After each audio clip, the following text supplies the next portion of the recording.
You say in your book, there is no history of the black man settling down with one woman and never desiring to have another, before slavery, during slavery, or after slavery. The black man has never been recorded to have just one woman. Right. Well, I think there's some actual facts we can look at on that. Monogamy has failed for the white man in America. But this is like saying it's okay. It's not me saying it's okay. This is how they're living. I'm giving you the history of what their life is. Black men haven't been waiting on me to tell them it's all right to have more than one woman. Neither have white men.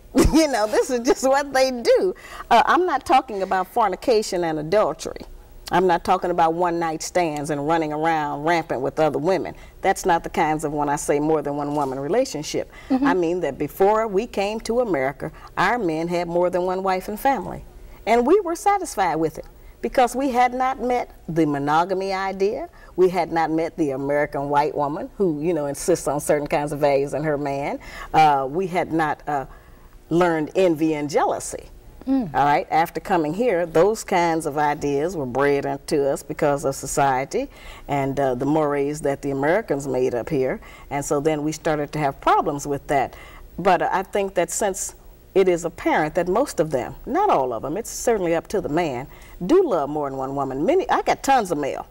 A lot of black men write and tell me that they have had two women for 5, 10, 15, and 20 years, and they can't even get the women to speak to each other. Sometimes they have two families, would I want two sets of children. But would I want to talk to a woman who's sharing perhaps the bed and the money and the social life with who I would deem as my man? If you want to deal in reality, and if you are not insecure, and if you don't think that that robs you of something, you would want to know them. If he loves her, you certainly should want to know her. There are a lot of black women out there who say, "Oh, I know they're mad about that idea. I understand, you know." That would never hold water. Wait a minute, and that's not easy.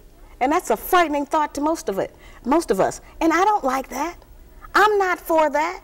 I'm in agreement with everybody else. Our men ought to just have one woman.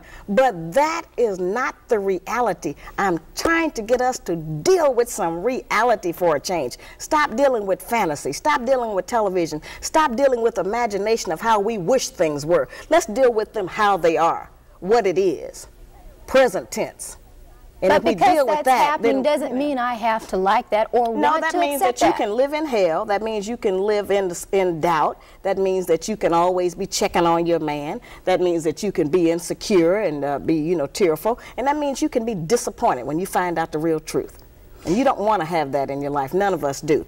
But in order not to have that, then we have to deal with some reality and recognize that men are not limited in the way that women are. Men are able to love more than one woman. I'm not talking about, as I said, just a random sexual relationship of fornication and adultery and all of that. I mean that there are many black men who have children by more than one woman. What is to become of those children? They need their father.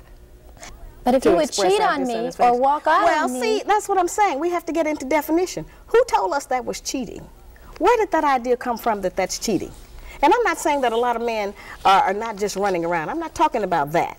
But if a woman finds out that her man has been with a woman while she's been with him for 3 or 4 or 5 years, that's a serious commitment and relationship. And if it hasn't taken anything from me, if I'm not going short of anything, and if this is what he thinks his responsibility is, then what kind of hell are you going to go through to prevent that? Since we cannot stop him, we have not been successful. The white woman has not been successful in stopping the white man from having another woman. They call them a mistress. We pick up a lot of that terminology. But a man who has 2 women, that's not necessarily a mistress. That's just his other woman. Now we got 2 choices. We can be the woman or the other woman. We don't have but those 2. Now I know we don't like that. I don't like that. You know, but that's the reality of our life at some point. Now it's up to the man. But every man doesn't want 2 women, but those that do, they're going to do it. What about our morals and our religion? Whose religion? Whose morals? Not our religion, because we're not practicing the religion of black people anymore. That was taken from us. We don't have our morals anymore. That was taken from us. So whose idea are you representing when you stand up for those values? Not ours. Somebody else's. Some other nationality. And it may work for them. But it doesn't work for us. It hasn't worked for anybody, really, but nobody wants to deal with the truth. Monogamy was only created because of the economics of it.